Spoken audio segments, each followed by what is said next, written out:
కేంద్ర బడ్జెట్ పైన తెలంగాణ కాంగ్రెస్ ఎంపీలు పెదవి విరిచారు. ఇది కేంద్ర బడ్జెట్లా లేదని, బీహార్ ఢిల్లీ బడ్జెట్లా ఉందని విమర్శలు గుప్పించారు. ఢిల్లీ బీహార్ ఎన్నికల్లో లబ్ధి పొందేందుకే ఈ బడ్జెట్ తయారు చేసినట్లు ఉందని కాంగ్రెస్ ఎంపీలు ఆరోపించారు. 5 సార్లు బడ్జెట్లో బీహార్ అంశాలను ప్రస్తావించారని, తెలంగాణ అంశం కానీ పాలమూరు రంగారెడ్డి ప్రాజెక్టు గురించి ఒక్కసారి నిర్మలా సీతారామన్ మాట్లాడలేదని విమర్శించారు. ఈ బడ్జెట్లో ముఖ్యంగా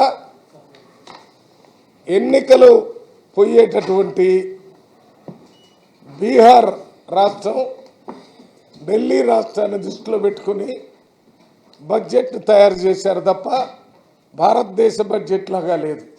బీహార్ రాష్ట్రాన్ని 5 సార్లు బడ్జెట్లో నిర్మలా సీతారామన్ గారు మాట్లాడారు. అక్కడ ఇరిగేషన్ ప్రాజెక్టుకి డబ్బులు ఇస్తారని చెప్పారు, ఎడ్యుకేషన్ ప్రాజెక్టుకి ఇస్తారని చెప్పారు, ఇంకా 2-3 ప్రాజెక్టులకి బడ్జెట్ ఇస్తారని చెప్పి బీహార్ గురించి ఒకేసారి చెప్పడానికి అవకాశం ఉన్న 5 సార్లు బడ్జెట్లో మాట్లాడారు. ఈ బడ్జెట్ బీహార్ ఢిల్లీ ఎన్నికల కోసమే పెట్టినట్లు ఉందని ఎంపీ చామల కిరణ్ కుమార్ అన్నారు. దక్షిణాది రాష్ట్రాలను బీజేపీ చిన్న చూపు చూస్తోందని, తెలంగాణ నుంచి కేంద్రానికి నిధులు ఎక్కువగా వస్తాయని ఆశించామని ఆయన అన్నారు. గుజరాత్ వ్యాపారస్తులకు అనుగుణంగా బడ్జెట్ ఉందన్నారు. అందరికీ అనుమానం వచ్చే విధంగా ముఖ్యంగా ఢిల్లీ ఎలక్షన్లు 2 రోజులలో ఢిల్లీ ఎలక్షన్లు ఉన్న విషయం మీ అందరికీ తెలిసిందే.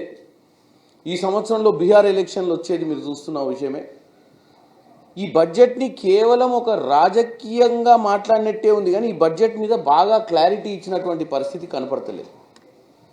ప్రతిసారి 4 పిల్లర్లు యువత, రైతులు, మహిళలు, పేదవాళ్ళ గురించే మేము పనిచేస్తామని చెప్తున్నటువంటి ఈ బీజేపీ ప్రభుత్వం ఈ 4 వర్గాలకు కూడా ఈరోజు పెద్దపీట వేసినట్టుగా